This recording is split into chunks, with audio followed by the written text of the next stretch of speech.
Hello বন্ধুরা, আশা করি তোমরা সবাই ভালো আছো। আমি নীল, সবেমাত্র ফার্স্ট ইয়ারে পড়ি ক্যান্টনমেন্ট কলেজে। আমি আমার বাবার দ্বিতীয় মাত্র সন্তান, মানে আমার একটা বড় ভাই আছে। তবে এরে বড় ভাই না বইলা বড় শত্রু বলা যায়। আমাদের সম্পর্কটা হচ্ছে সাপ আর নেউলের মতো। আমার আব্বু সেনাবাহিনীতে কর্নেল পদে চাকরি করেন, আর আমার আব্বুর নাম ফারহান মাহমুদ হলেও বাসায় আমার কাছে তার একটা সুনির্দিষ্ট নাম আছে, আর তা হলো হিটলার। গল্পের সাথে থাকলে সবই জানতে পারবেন। লোকে বলে কর্নেল ফারহান সাহেব, আর আমি বলি কর্নেল হিটলার সাহেব। আপনাদের সাথে কথা বলতে বলতে আম্মু ডাক দিল, আর এই আমার বাসার প্রত্যেকের কানে ভাঙা রেডিও বাংলাদেশ বেতার বাজানো আম্মুর কাজ। আপনারা আবার বলবেন না জানো আম্মুরে, তাহলে কিন্তু আমার ভাত খাওয়া বন্ধ। নিচে যেতেই আম্মু বলল, এসেছেন আমাদের বাড়ির শেষ নবাব নীলুদ্দৌলা নীল হাসান। কি হয়েছে? এনে ডিনারটা করে আমাকে উদ্ধার কর। জি। খেতে বসে মুখে খাবার নেয়ার সাথে সাথে লবণ কম লাগলো। মা, ও মা। কি হয়েছে? ষাঁড়ের মতো চেঁচাচ্ছিস কেন? আমি ষাঁড়ের মতো চেঁচাই? না, আপনি মাইক লাগায় চেঁচান। আপনার মতো যদি সবার গলা হতো তাহলে পৃথিবীতে মাইক আবিষ্কার হতো না। কি? খাবো না তোমার খাবার। আচ্ছা, বাহিরের বিড়ালটাকে দিয়ে দেই। উঠতে যাব, তখনই মনে পড়লো আমার রাতে খিদা লাগে। তারপর মাকে বললাম, মা, ও মা। কি বলবি বল, আমার স্টার জলসা সিরিয়াল শুরু হবে এখন।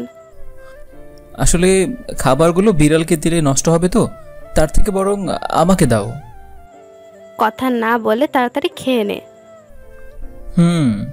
তারপর খেয়ে উঠতে যাব, তখন মা বলল, শোন, আগামী সপ্তাহে তোর বাবা আসছে। সত্যি? ওকে। আসলে আমার বাবা শান্তিরক্ষা মিশনে কলম্বো গিয়েছে, আর আগামী সপ্তাহে বাবা আসবে। এটা শুনে মনটা অনেক ভালো হয়ে গেল। রুমে গিয়ে শুয়ে পড়লাম। সকালে কলেজ আছে। ও, আরেকটা কথা, আমার একটা অদ্ভুত ইচ্ছা রয়েছে। সেটা হলো আমি একটা সিনিয়র মেয়েকে বিয়ে করব। আল্লাহ, তুমি আমার স্বপ্নটা পূরণ করো।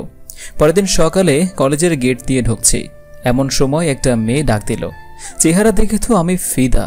টানা টানা চোখ, গোলাপের পাপড়ির মতো ঠোঁট, দুধের মতো দেখতে ফর্সা, আর চোখে চশমা পরায় আরও কিউট লাগছে। কিন্তু এই মেয়ে আমাকে ডাকছে কেন? কলেজে তো কেউ আমাকে এভাবে ডাকার সাহস পায় না। ও, কলেজে আমার একটা পরিচয় আছে কিন্তু, আর সেটা হলো ফাজিল পোলা। 4 মাস আগে একটা স্যারকে এমন শায়েস্তা করেছি যে আর কেউ আমার ওপর কথা বলার সাহস পায় না। তারপর থেকে হেড স্যার আমাকে ফাজিল উপাধি দিয়েছে। আর এসব বলতে বলতে মেয়েটার কাছে গিয়ে বললাম, আমাকে ডেকেছেন মিস? মেয়েটাকে তার ফ্রেন্ড মেঘা বলে ডাকায় বুঝতে পারলাম মেয়েটার নাম মেঘা। তুই এত ভয় পাচ্ছিস কেন? মেঘার ফ্রেন্ড অরিন বলল আমাকে চলে যেতে, তাই আমি চলে গেলাম।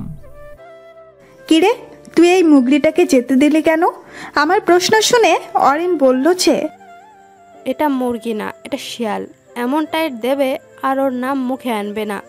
এই ছেলেই নাকি হাসান স্যারকে টাইট দিয়েছিল। দেখা যাবে। বলেই ওরা ক্লাসে চলে গেল।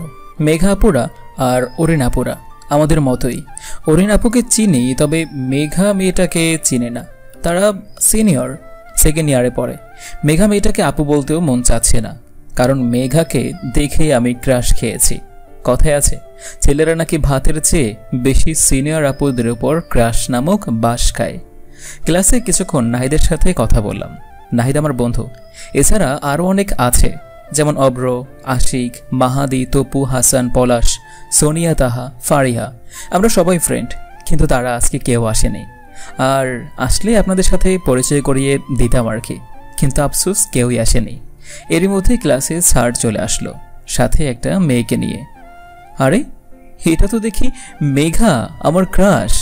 স্যার বলল মেয়েটার নাম নাকি মেঘা, সেকেন্ড ইয়ারে পড়ে। তার আরেকটা পরিচয় আছে, আর সে হলো এই কলেজের প্রিন্সিপালের মেয়ে। আমি মনে মনে বললাম, শালার শেষ পর্যন্ত প্রিন্সিপাল আমার শ্বশুর হবে। বেটা যে খাচ্চোর, বেটার বাড়ি গেলে ঠিকমতো খাওয়াবে তো। তারপর স্যার মেঘাকে ক্লাসে যেতে বলল, আর আমাকে বলল যে মেঘার সাথে না লাগতে, ভালো মেয়ে নাকি মেঘা। আমি লাগতে যাব কেন স্যার? আমি তো তার উপরে ক্রাশ খেয়েছি, প্রেম করে বিয়ে করব ওকে, আর হবু বউয়ের সাথে কেউ ফাজলামো করে? এটা বলেই চলে আসলাম, আর স্যার আমার কথা শুনে টাসকি খেয়ে দাঁড়িয়ে আছে। তারপর ক্লাস করে বাড়িতে চলে এলাম বাইক নিয়ে, এসে ফ্রেশ হয়ে খেয়ে নিলাম। পরের দিন সকালে ঘুম থেকে উঠে কলেজে গেলাম। কলেজে ক্লাস করে বাসায় আসতেই আমি অবাক, বাসায় এসে দেখি আব্বু চলে এসেছে। আমি বললাম, আব্বু তুমি কখন আসলা? এই তো কিছুক্ষণ আগে। তোর লেখাপড়ার কি অবস্থা? ভালো। কলেজ ঠিক মতো যাস তো? আমি রুমে চলে আসলাম। আমি রুমে যেতেই একটা আননোন নাম্বার থেকে ফোন আসলো। রিসিভ করতেই, হ্যালো, কে বলছেন? তখন মেইলি কণ্ঠে কেউ একজন বলল, পরিচয় দেওয়াটা কি খুব জরুরি? অপরিচিত ব্যক্তির সাথে এই নীল কখনোই কথা বলে না। কেন? This is my personal issue. এত ভাব কেন আপনার? এমনি। পরিচয় দিবেন নাকি ফোন রাখবো? দিচ্ছি। দেন। আমি অচিন দেশের রাজকুমারী। হাসছেন কেন? সাথে সাথে আমি ফোনটা কেটে দিলাম। পরের দিন সকালে কলেজে গেলাম, গিয়ে বন্ধুদের সঙ্গে আড্ডা দিতে লাগলাম। হঠাৎ একটা ছেলে এসে বলল আমাকে নাকি একটা মেয়ে পুকুর পাড়ে যেতে বলেছে। তারপরে আমি পুকুর পাড়ে যেতেই দেখে আমার সিনিয়র ক্রাশ মানে মেঘা আপু, থুকু মেঘা দাঁড়িয়ে আছে। গিয়ে বললাম, আমাকে ডেকেছেন আপু? হ্যাঁ ডেকেছি। আর আমি তোর কোনো সম্পর্কে আপু লাগি? আপনি সেকেন্ড ইয়ারে পড়েন আর আমি ফার্স্ট ইয়ারে পড়ি, তো সেই সম্পর্কে তো আপনি আমার আপু। চুপ, আর একটা কথা বলবি না। আর তোর এত ভাব কেন? হ্যাঁ, কোথায়? কাল ফোন দিয়েছিলাম, কেটে দিছিস কেন? ও, তার মানে আপনিই কাল ফোন দিয়েছিলেন? কেন ফোন দিয়েছিলেন? আমি তোকে ভালোবাসি তাই। কি? ভালোই তো মজা করছেন। আমি তোর সাথে মজা করছি না, সিরিয়াসলি। সত্যি? মেঘনা চাইতেই জল। হ্যাঁ, তোকে অনেক ভালোবাসি। প্রথম দেখায় তোর প্রেমে পড়ে গেছিলাম। সেদিনের পর থেকে শুধু তোর কথাই ভাবি, কিন্তু কেন ভাবি তা বের করতে পারি না। অনেক চিন্তা করার পর বের করলাম, আসলে আমি তোকে ভালোবেসে ফেলেছি। আসলে আমিও আপনাকে প্রথম দেখায় ভালোবেসে ফেলেছি। সত্যি? আগে বলিসনি কেন? আসলে আপনিই আমার বড়, আপনাকে ভালোবাসার কথা বললে বেয়াদবি হয়ে যাবে। আর আমি ফাজিল হতে পারি, কিন্তু বেয়াদব নই। ওরে আমার পিচ্ছি ফাজিল বর রে! বলেই আমাকে জড়িয়ে ধরলো। কিছুক্ষণ ঘুরলাম, তারপরে বাসায় চলে গেলাম।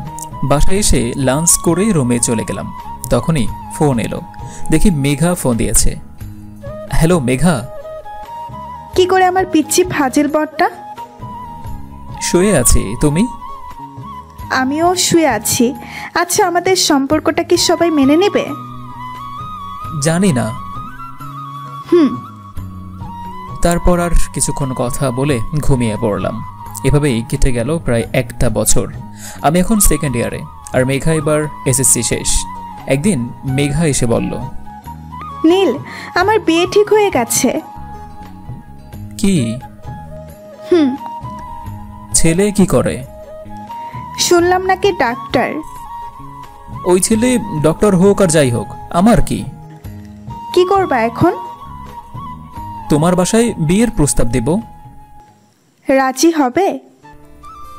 তুমি আজকে আমার কথা বলবা। ওকে। তারপর দুজনের বাসায় চলে গেলাম। বাসায় গিয়ে আমি আব্বু আম্মুকে বলতেই তারা বেশ রেগে বলল, এটা সম্ভব না।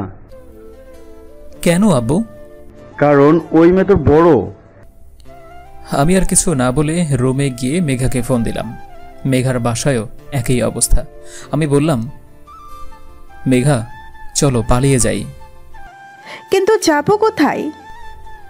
কুমিল্লা চলো, ওখানে আমার বন্ধু রাফি আছে, ও সব ম্যানেজ করে দেবে। হুম। ওকে। ওই দিন বিকেলে মেঘাকে ফোন দিলাম। মেঘা, তোমার বাসায় কে কে আছে? বাবা মা, ছোট বোন আর বড় ভাই। কেন? আজকে আমরা পালাবো। সত্যি? তুমি রেডি হয়ে সন্ধ্যায় বসুন্ধরার সামনে চলে আসবে। বাসায় কি বলবো? বলবে শপিংয়ে যাব, পারলে 10,000 বা 15,000 টাকা নিয়ে এসো।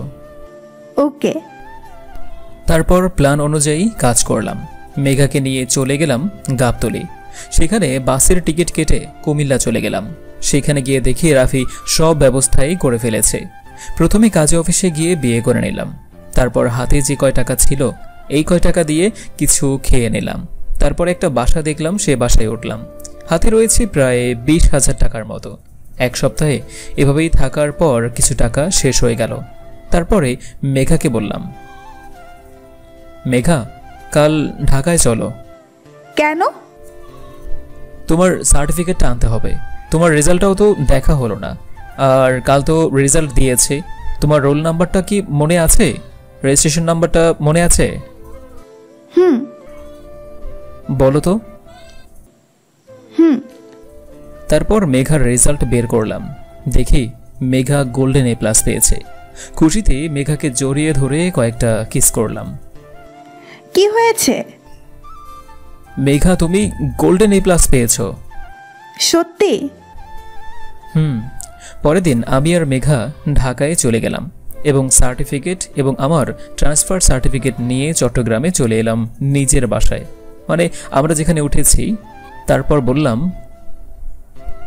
মেঘা, তুমি ভার্সিটির অ্যাডমিশনের জন্য প্রস্তুতি নাও। কিন্তু টাকা? ফ্রিল্যান্সিং শিখেছিলাম, কাজ করলে 20,000 টাকা আসে মাসে। আর কয়েকটা প্রাইভেট পড়াবো, 5,000 আসবে। মোট 25,000 টাকায় কোনো মতে চলবে সংসারটা। আর তোমার পড়ালেখা? আমার আর পড়ালেখা সব শেষ আমার। কিচ্ছু শেষ না। তুমি ফ্রিল্যান্সিং করবে আর আমি টিউশন করব, দুজনেই পড়ালেখা করব। এভাবেই কেটে গেল টানাপোড়ার মধ্যে 4 বছর। মেঘার এখন অনার্স শেষ আর আমি 3rd ইয়ারে। এখন আমাদের আগের মতো আর সমস্যা নেই। আজ মেঘার চাকরির ইন্টারভিউ। কিছুক্ষণ পরে মেঘা চলে এসেছে। আমি বললাম, মেঘা, চাকরি হলো? থাক, মন খারাপ করো না, এত চিন্তা কিসের? এতদিন কি চলিনি চাকরি ছাড়া? আর এতদিন যেভাবে চলতাম এখন সেভাবেই চলবো, ঠিক আছে? আর সব থেকে বড় কথা, আমার মেঘা পাগলিটা সবসময় সাপোর্ট আছে আমার পাশে। আমার পিচ্ছি ফাজিল পর, আমার চাকরিটা হয়ে গেছে। সত্যি? তারপর আমি মেঘাকে জড়িয়ে ধরে কেঁদে দিলাম। এই পাগল, কাঁদছো কেন? আজ তো আমাদের সুখের দিন। তুমি থাকো, আমি মিষ্টি নিয়ে আসছি। আচ্ছা। তারপর বাসা থেকে বের হয়ে মিষ্টি কিনে নিয়ে ফিরছিলাম। রাস্তা পার হচ্ছিলাম, তখনই হঠাৎ একটা ট্রাক এসে অনেক জোরে ধাক্কা দিল। আমি রাস্তার মধ্যে হুমড়ি খেয়ে পড়ে রইলাম। তখনই ফোনটা বেজে উঠল। এক লোক ফোনটা ধরে বলল, আমার অ্যাক্সিডেন্ট হয়েছে। মেঘা তো এই কথা শুনে প্রায় সেন্সলেস অবস্থা। তাড়াতাড়ি চট্টগ্রাম সিটি হসপিটালের উদ্দেশ্যে রওনা দিল। মেঘা যেন হাঁটতে পারছে না, তবুও অনেক কষ্টে সিটি হসপিটালে আসলো। আসতেই মেঘা চিল্লাতে চিল্লাতে বলল, আমার নীল কোথায়? আমি আমার নীলের কাছে যাব। সেই লোকটি মেঘাকে আমার কাছে নিয়ে যায়। এমন সময় ডক্টর বেরিয়ে এলো। ডক্টর বলল, আমার খুব সিরিয়াস অবস্থা, এখনই ঢাকা মেডিকেলে নিয়ে যেতে হবে, নয়তো বাঁচব না আমি। তাদের কাছে হেলিকপ্টার অ্যাম্বুলেন্স আছে। অসহায়দের তারা এই হেলিকপ্টার অ্যাম্বুলেন্সের মাধ্যমে সার্ভিস দেয়। তারপর তাড়াতাড়ি করে মেঘা আমাকে হেলিকপ্টারে করে ঢাকা মেডিকেলে নিয়ে আসে। আর ঢাকা মেডিকেল আসতেই তাড়াতাড়ি আমাকে অপারেশন থিয়েটারে নিয়ে গেল। তখনই মেঘাকে মেঘার বড় ভাই দেখে ফেলল আর বলল, মেঘা, তুই এখানে? আর এতদিন কোথায় ছিলি? আসলে আপনাদের একটা কথা বলতে ভুলে গেছিলাম। মেঘার বড় ভাই আর আমার বড় ভাই কলেজ লাইফ থেকেই বন্ধু ছিল। হসপিটালে মেঘার বড় ভাইয়ের সাথে আমার বড় ভাইও ছিল। মেঘা কাঁদতে কাঁদতে বলল, ভাই আমার ফারাপিকে অপারেশন থিয়েটারে নিয়ে গেছে, ডাক্তার বলেছে বাঁচতে পারে, নাও বাঁচতে পারে। মেঘা সব খুলে বলল, তাদের প্রথম প্রেম থেকে শুরু করে আজকের দিন পর্যন্ত সব জানতে পেরে মেঘার বড় ভাই আর আমার বড় ভাই দুজন দুজনকে বুঝলো তারা হচ্ছে বেআই। বাসায় খবর দিল, বলল যে মেঘাকে আর ফারাবিকে পাওয়া গিয়েছে। এমন সময় ডক্টর এসে ক্যাশিয়ারে 5 লাখ টাকা জমা দিতে বলল। আর আমার অবস্থা খুব খারাপ, এমন সিরিয়াস অবস্থা তারা খুব কম ফেস করেছে। আর 9 ঘন্টার মধ্যে যদি আমার চেঞ্জ না আসে তবে ভালো, আর নয়তো আমাকে আর বাঁচানো। পুরোটা বলার আগেই মেঘা বলল, না এই কথা বলবেন না প্লিজ। ডাক্তার আল্লাহকে ডাকতে বলল। এর মধ্যেই আব্বু বলল, ডাক্তার যত টাকা লাগে আমি দেব, আমার ছেলেকে বাঁচান প্লিজ। তারপরে আমাকে অপারেশন থিয়েটার থেকে কেবিনে নিয়ে গেল। মেঘা তার আব্বু আম্মু, আমার আব্বু আম্মু সবাইকে বলল, দেখো না, তোমরা সবাই দেখো আমার ফারাপির নিথর দেহটা কিভাবে পড়ে আছে। ও কেন উঠতেছে না? ও জানে না ওর মেঘের যে কষ্ট হচ্ছে ওর অবস্থা দেখে। মেঘা দৌড়ে গিয়ে আমার কেবিনে ঢুকে পড়ল। আমার হাত ধরে কাঁদতে কাঁদতে বলছে, এই ওঠো না, ওঠো, কেন উঠতেছো না? হয়তো তুমি ওঠো, নয়তো আমাকে তোমার সাথে নিয়ে চলো। কথাটা আমার বুকে মাথা দিয়ে কাঁদতে কাঁদতে বলল মেঘা। তখনই আমার একটু একটু সেন্স আসলো। আমি আস্তে আস্তে বললাম, এই পাগলি কাঁদো কেন? হ্যাঁ, আমার মেঘা পাগলি কাঁদে কেন? তুমি ভেঙে পড়লে হবে? আমাদের তো বাকি পথটা দুজনার হাত ধরে একাই পাড়ে দিতে হবে, তাই না? সেন্স আসছে? হ্যাঁ। মেঘা আমার বুকে মাথা রেখে অনেকক্ষণ কাঁদল, বুকে কিস দিল। তখনই মেঘার আব্বু আম্মু, আমার আব্বু আম্মু, বড় ভাইয়া ভাবি, মেঘার ভাই ভাবি, ছোট বোন সবাই এলো আর আমাদের সম্পর্কটা মেনে নিল। মেঘার সেবায় আমি অনেক তাড়াতাড়ি সুস্থ হয়ে যাই। আমাকে ছেড়ে এই কয়দিনে একবারও বাসায় যায়নি। পাগলিটা বড়ই ভালোবাসে আমায়। আমাদের আবার নতুন করে আনুষ্ঠানিকভাবে বিয়ে হলো। একদিন সবাই জানতে চাইল আসলে কিভাবে চট্টগ্রাম গেলাম আমরা। মেঘা সব খুলে বলল, আর এভাবেই পূর্ণতা পেল আরও একটি ভালোবাসা।